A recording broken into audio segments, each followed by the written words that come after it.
Have you ever felt completely lost about what to eat?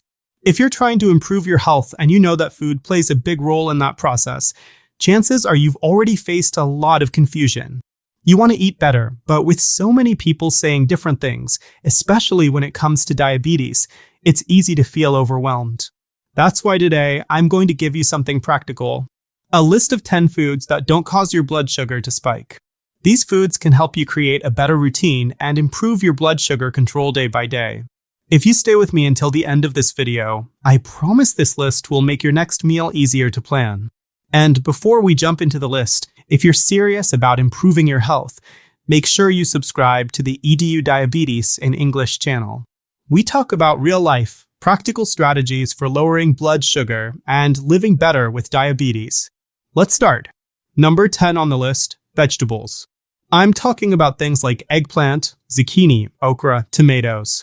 These are all considered the fruit part of plants, and while they contain a small amount of carbohydrates, they're also high in fiber. And fiber doesn't raise blood sugar. Even though it's technically a carbohydrate, your body can't digest it, so it passes through your system without turning into glucose. Vegetables that grow above the ground usually have this kind of profile. But be careful. Not all vegetables are the same. For example, pumpkin has more sugar than zucchini. So if you eat pumpkin, try not to mash it or turn it into soup. Eat it in its solid form, bite by bite. That makes a real difference. Number 9 is leafy greens. Now, I almost didn't put this one on the list. Not because they're bad, but because they don't provide much more than fiber. Leafy grains like lettuce don't have carbs, fats, or protein. They're not going to fill you up. You might have heard that salad kills hunger. I disagree. No one feels full just from lettuce. But they do have their place.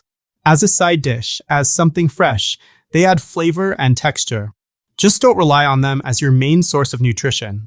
Let's move to number 8, berries. These are the small red and purple fruits like strawberries, raspberries, blackberries, and blueberries. They weren't common in childhood meals for many of us, but now they're easier to find in stores. Berries are sweet, but they don't have much sugar. That makes them a great option when you want dessert without causing a spike in your glucose. Number 7 includes fruits that have a little more sugar, but are still okay in small portions. I'm talking about apples, oranges, tangerines, pears, and guavas. These are the fruits most of us grew up with. They have sugar, yes, but they also have a good amount of fiber. Let me give you an example. A guava might have around 14 grams of carbohydrates per 100 grams, but almost 6 of those grams are fiber. So what really gets absorbed is about 8 grams. That's not bad, especially if you eat just one small fruit after a meal. Still, always check your blood sugar with your test strips to see how your body reacts. Number 6 is a group of fruits that are richer in healthy fats. I'm talking about avocado and coconut. These don't spike blood sugar at all because fat doesn't convert into glucose. These fruits are ideal for thin diabetics who need to maintain weight. But if you're trying to lose weight, be careful. These are calorie-dense, and even a small amount contains a lot of energy. They're still great, just use them wisely. Next is number 5, nuts and seeds. Peanuts, cashews, Brazil nuts, macadamias. There are so many types, and they all have one thing in common: very low sugar and high fat and protein content. Again, they're high in calories, so they're not great for weight loss. But they won't spike your glucose, which makes them a solid snack option. Number 4 is dairy. I'm talking about yogurts and cheeses. Many people think milk is fine, but milk has more sugar than most dairy products. That's because milk contains lactose. The more a dairy product is processed and aged, the lower the sugar content. Fresh cheese has more sugar than aged cheese. So if you go from ricotta to mozzarella to Parmesan, the sugar content drops dramatically. And yes, lactose is a sugar. So if you're eating hard cheeses, there's almost no sugar in them at all. Number 3 is seafood. Shrimp, mussels, crab. These are not fruits of trees, but fruits of the sea. And they're basically pure protein. No sugar. No carbs. Just nutrients. If you live near the coast, seafood can be a fantastic, affordable option that keeps your blood sugar stable and your meals full of flavor. Number 2 is dark chocolate. Now, I'm not saying you should go eat candy, But when that craving hits, a small piece of dark chocolate with a high percentage of cocoa is a smarter choice. The higher the cocoa content, the lower the sugar. A milk chocolate bar may have only 40% cocoa and be loaded with sugar, but a bar with 70 or 80% cocoa will have much less. It's an acquired taste. No one starts out loving dark chocolate, but over time, your taste buds adjust. Just like drinking coffee without sugar. Speaking of coffee, let's talk about drinks.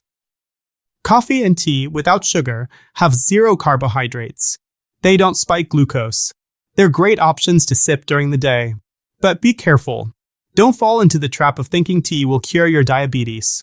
It won't. I've talked about that in other videos. There is no miracle drink. Finally, number 1 on my list is meat. All types. Chicken, beef, fish, lean or fatty. Meat contains no sugar, and it's highly nutritious. It fills you up, unlike salads or steamed vegetables.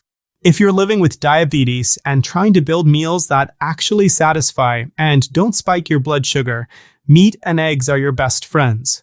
They should be on your plate every day. So, we've gone through a lot. If you watched this video until the end, you now have a full list of foods you can use to build a better, stronger, more effective meal plan. All you need now is the discipline to put it into practice. If you enjoyed this content, you can give the video a like. That's always appreciated.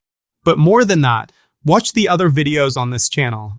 Here on EDU Diabetes in English, I focus on practical advice based on real science and real experience.